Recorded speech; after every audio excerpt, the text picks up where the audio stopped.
Hello and welcome to The Healing Way. My name is Richard Clark, and on this video I will be talking about the Higgs field and illness. Now these are difficult things to convey. Quite often the words are not really there to express the concepts, and the concepts are all new. So I'm in a situation of trying to explain new concepts in words that aren't that accurate. So if it seems like it's a bit difficult to understand, believe me, it's a bit difficult to explain as well, but I'll do my best. I hope you'll bear with me and forgive me my shortcomings with the English language. Right, the Higgs field and illness. I've done a previous video where I've started to build up on this. It's the information, you have to try and get it in chunks. I don't think it would be a good idea to just sit here for 2 hours and just go off and just come out with the whole thing. I think it's much better to try and break it down so it's more understandable, not only to you people who are watching, but me who's trying to explain it and trying to see how it all fits in. Right, the Higgs field. Now I'm calling this field the Higgs field, which is the latest discovery by scientists regarding the forces of nature. If you want to know more, please look it up on the internet. Now I could be wrong on this. I'm referring to a field that seems to me is the Higgs field. And the Higgs field, as far as I understand it, as I keep saying, I hope I'm right on this, imparts mass to matter. It gives it, to my perception, it looks like matter acquires density. It's empty particles travel through a field, and as they travel through a field, they collect density. They become denser. So I'm referring to this this phenomena as the Higgs field. I hope I'm right.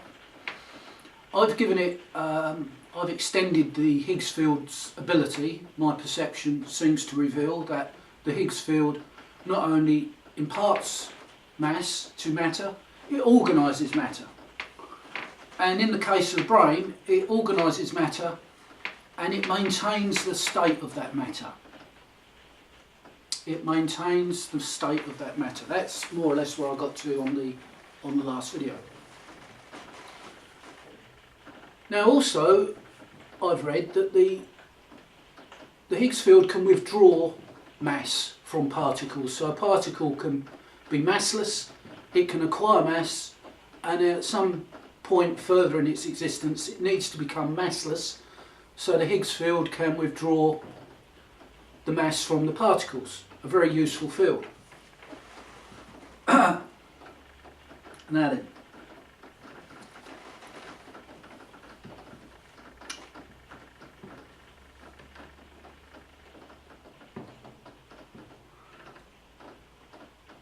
I've also been talking about a place that I call the creative source, which is completely empty.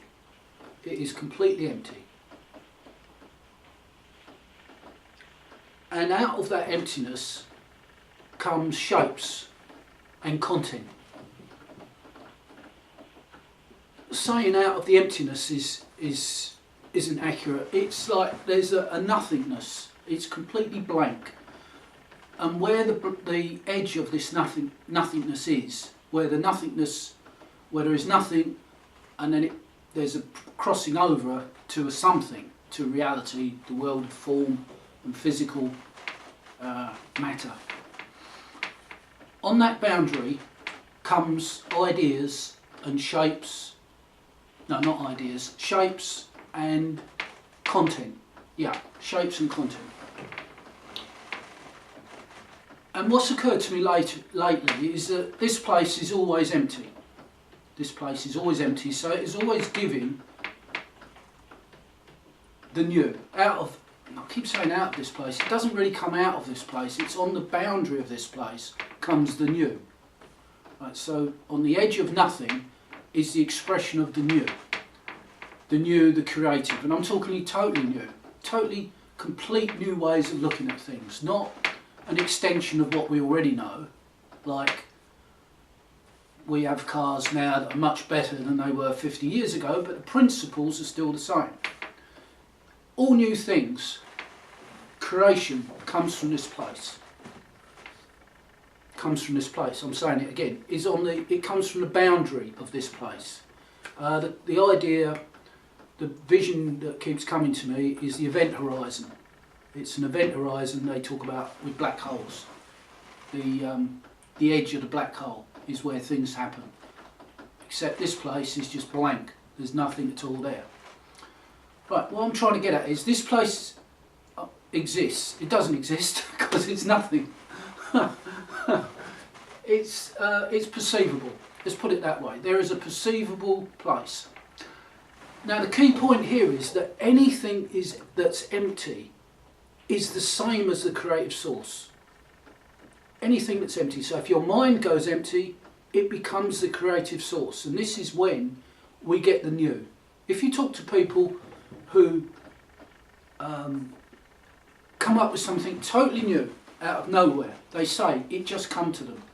And if you could go back just an earlier step, just before it come to them, they would have gone blank. Their minds would have blanked. Nothing. That's why they don't remember, because they're not there to remember. It's just blanked out. So in the nothingness comes the new. And that's true of anything. Anything that is empty is the creative state. This is very old style Buddhism. When I was younger I read up on Buddhism and all kinds of other things, Eastern philosophies. And this is like a Western spin on old style Buddhism. Some of the old style Buddhism that I read. So I can't copyright any of this. I can't lay claim to any great new knowledge. This is old knowledge with a Western spin, really, I think. Right, so we have the empty. Anything that's empty is becomes a creative source. Let's go back to the Higgs field. The Higgs field is charged with all of material creation. Everything that is real, that is material, that exists, has to be an expression of the Higgs field. The matter comes from the Higgs field. Right.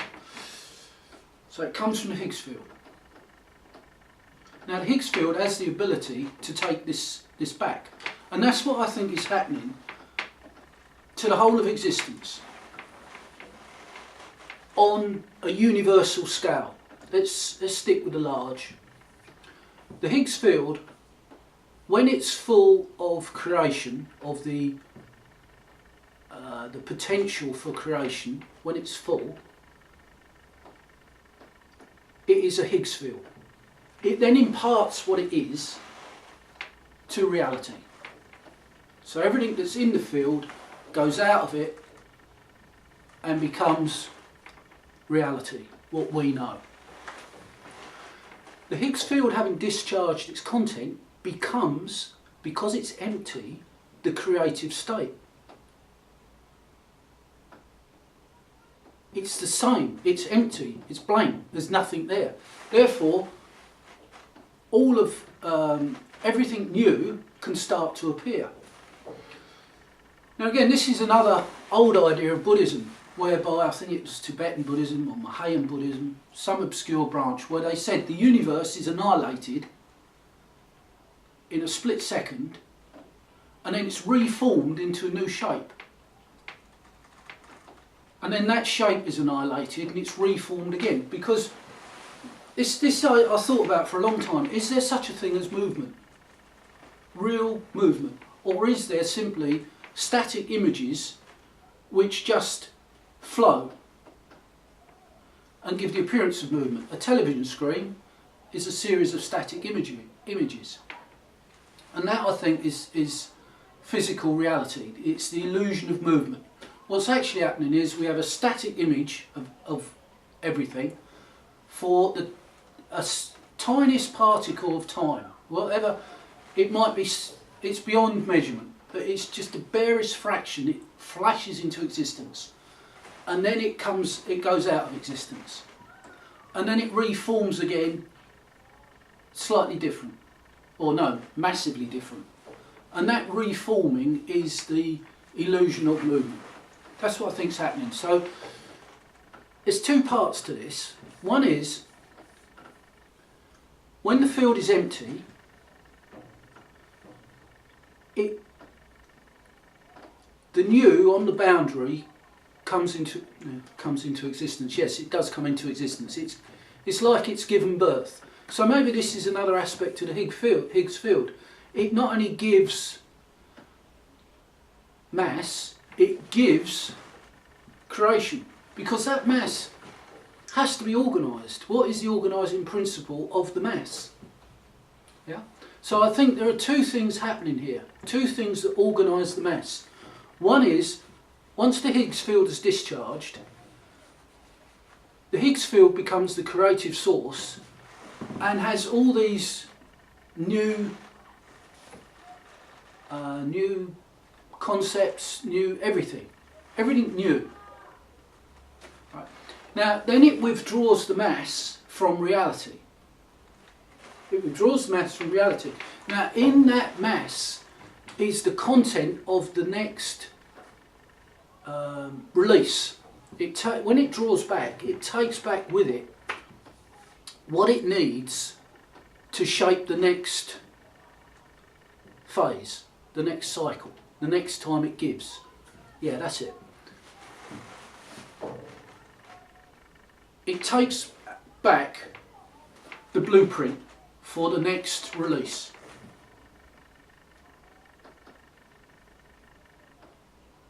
Right, yeah, I think that's correct. It takes back the blueprint. So within what it takes back is the pattern or the program for what it does next, its next release. And also with that release is the new, the totally new. Not the new as part of physical reality that's just been absorbed back, but something completely new that's put into physical reality the next split second or whatever, how long ever it takes, it appears. So when it reappears, it's got the new, the content of the new, shapes and forms and content, they're all in there. Then it's got the physical pattern from the material that it absorbs, so it can impart the matter according to that physical pattern, that program. The organisation principle. Yeah, I think that's it. That's so far so good. Okay. Now what there appears to be is there's a universal field, Higgs field, that governs everything, that looks after everything, creation, full stop. But then there seems to be local versions of this. Like every human being has a Higgs field that is looking after the brain, creating the brain, maintaining the structure of the brain. And this acts the same. This acts the same. It withdraws the mass and it recreates it according to the blueprint it's absorbed from the body. The body supplies a blueprint from the DNA.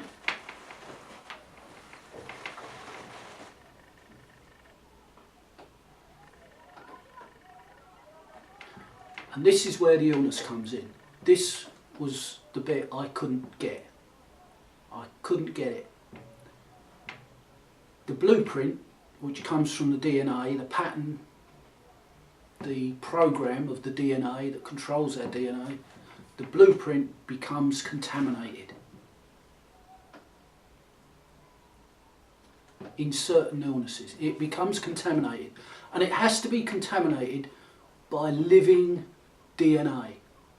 That's the only thing that can contaminate the Higgs field, because the Higgs field takes the pattern out of the body it's given it's given material matter. It's given mass to matter. It withdraws the mass,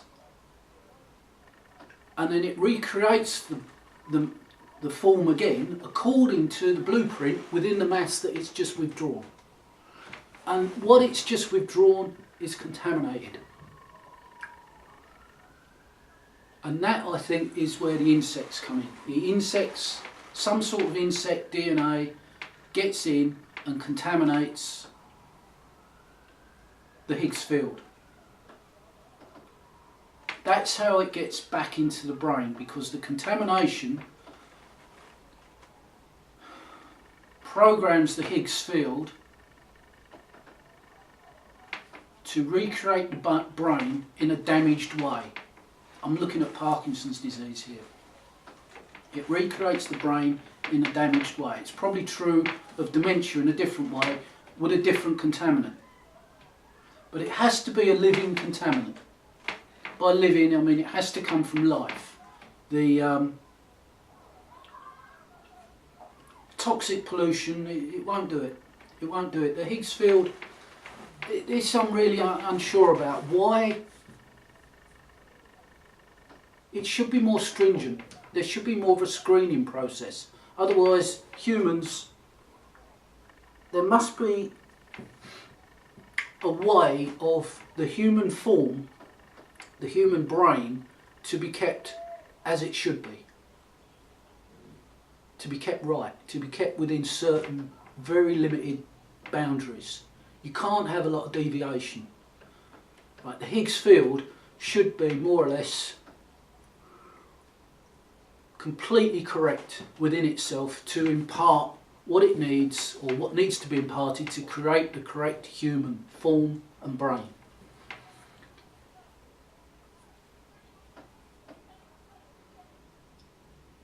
What seems to be happening is something very close to us is the contaminant. I know from years ago it occurred to me that humans and insects are very, very close. We're very, very close. It almost seems we're closer than animals. Very, very close. Right, tough on this.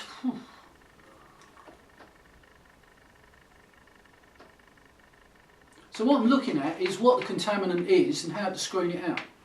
I think there's other factors. There's other factors. With Parkinson's, there's unnatural vibrations. With MS, which I'm not at all sure this process involves, but with MS, there is a heavy, how do you say, impact on the body. The body is reprogrammed.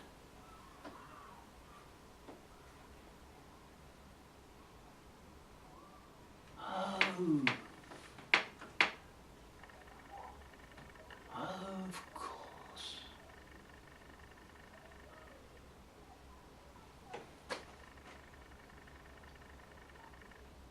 The body is reprogrammed.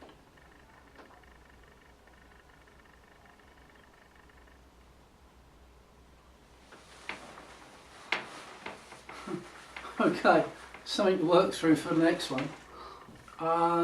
Thanks for listening. Hope to we can meet again on this. Wow.